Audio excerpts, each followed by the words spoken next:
the effectiveness of RPA for a very small but tedious process, we will create a robot that helps Pluralsight authors with creating the primary files and documents needed when starting to write a new Pluralsight course.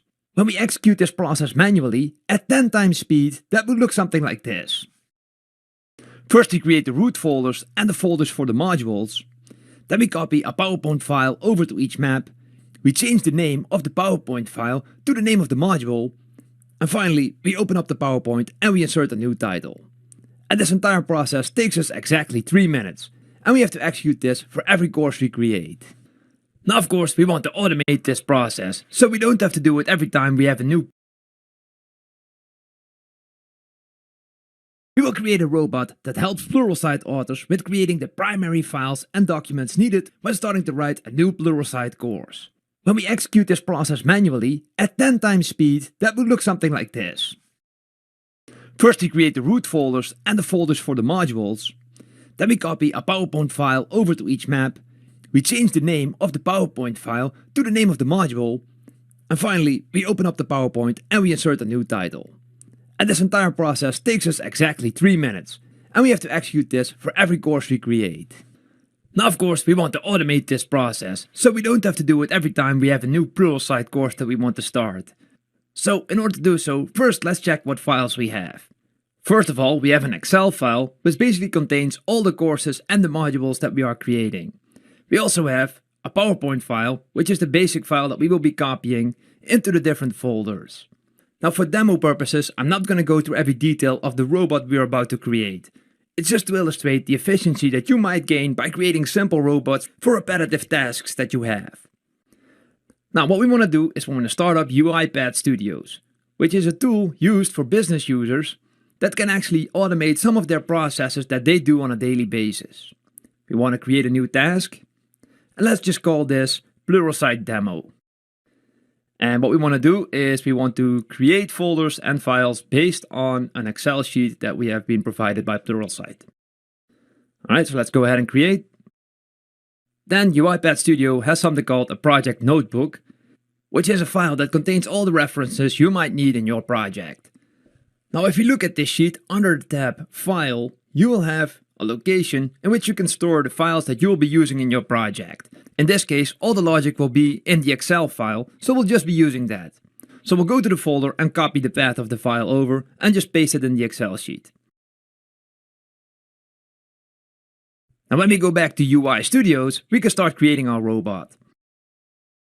The first thing we want to do is to use an Excel file, because that is the type of file that will be steering our robot.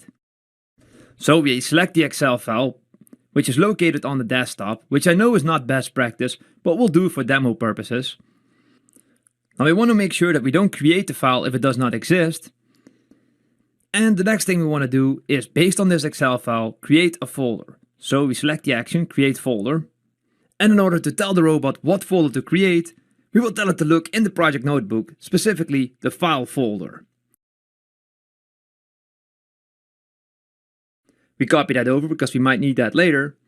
And then we just indicate in the Excel file what folder we want to have created. Now we want to create the title of the course as the first folder. So we select that in the Excel sheet, which is cell B2, and then we just click Save. Now this will make sure that the robot creates the title folder in the root folder where the Excel file is located. The second thing we want to do is create folders for each of the individual modules. So we do that by selecting Excel for each row. This will make sure that our robot executes a command for each row in the Excel file. So in the Excel file, we select the range of the modules we want created. In this case, it's the entire C column. So we select that column, and we make sure that we tell the robot that this column has a header, so it doesn't create the first line as an individual folder. And then we simply select the Create Folder command.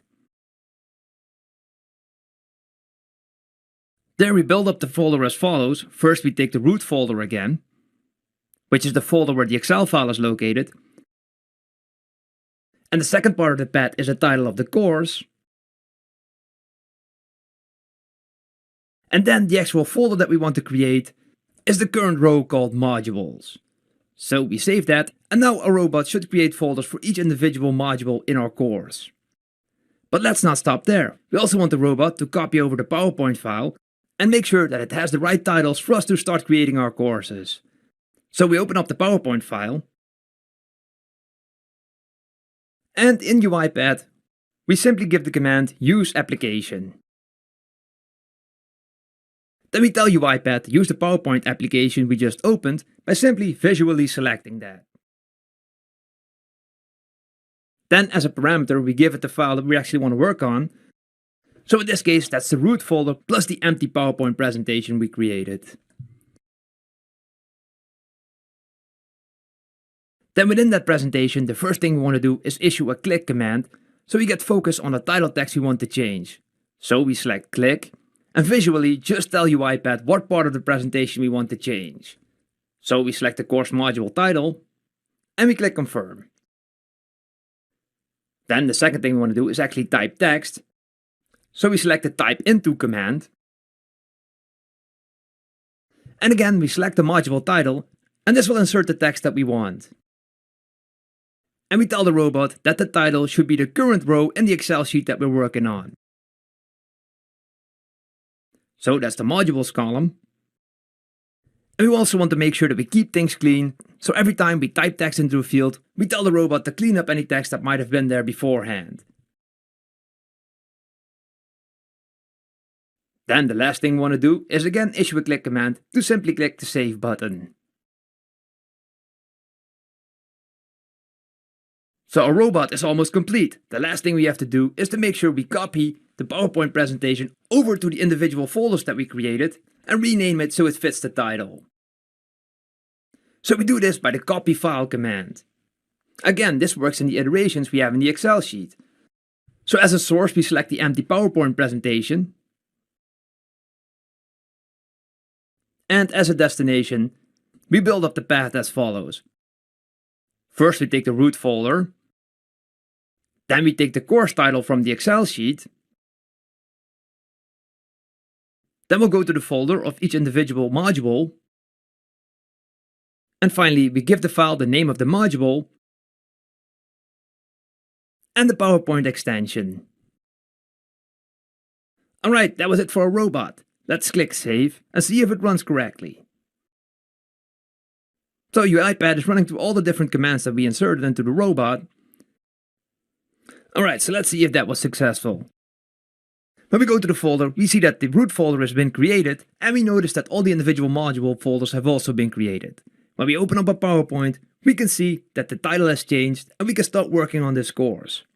So we created this robot under 7 minutes, and next time I create a Pluralsight course, I just have to execute this command and change the Excel sheet that it's looking at. Now I've created about 40 courses, but imagine we distribute this robot between all of the individual Pluralsight authors. Imagine the time efficiency that we would gain by just implementing this simple robot. So this is a good example of how you can automate a repetitive process so it doesn't take up a lot of your time and you can focus more on the creative side of things. Now of course you might have noticed that there's nothing very specific about this technology. So the question arises, why is robotic process automation only taking off at this time? So next, let's explore why robotic process automation is so popular at this time.